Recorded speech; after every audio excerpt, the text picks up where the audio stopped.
Welcome back. In our previous videos, we've seen that Rayhan and Rima's parents are going for Hajj, so they dropped kids at their grandparents' home and left to catch the flight.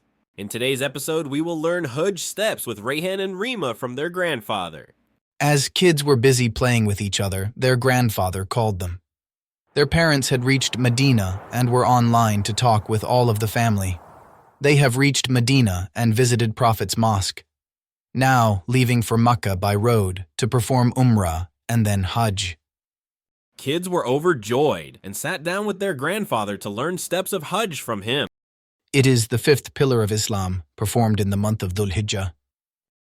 Eighth Dhil Hajj is called Yawmul Tarwiyah. After performing Tawaf al-Qudum or Umrah, Muslims go to Mina on the 8th of Dhul Hijjah and spend one night there. Then on 9th, they go to Arafat and spend daytime there till sunset, praying to Allah and listen to sermon. According to our beloved Prophet's saying, may peace be upon him, there is no day on which Allah frees more people from the fire than the day of Arafah. Afterwards, they come to Muzdalifah to spend night there. Muslims collect pebbles and offer Fajr prayer, and leave it just before sunrise. On 10th, the day of Eid al-Adha, they come back in Mina. Yawm ul-Nahr. Pilgrims perform certain important steps on this day to make it easy for recalling. Remember 3 S and 1 T. Before going further, please subscribe to my channel and press the like button. Perform stoning Rami at Jamara al-Aqaba. Sacrifice and come out of Ihram after shaving.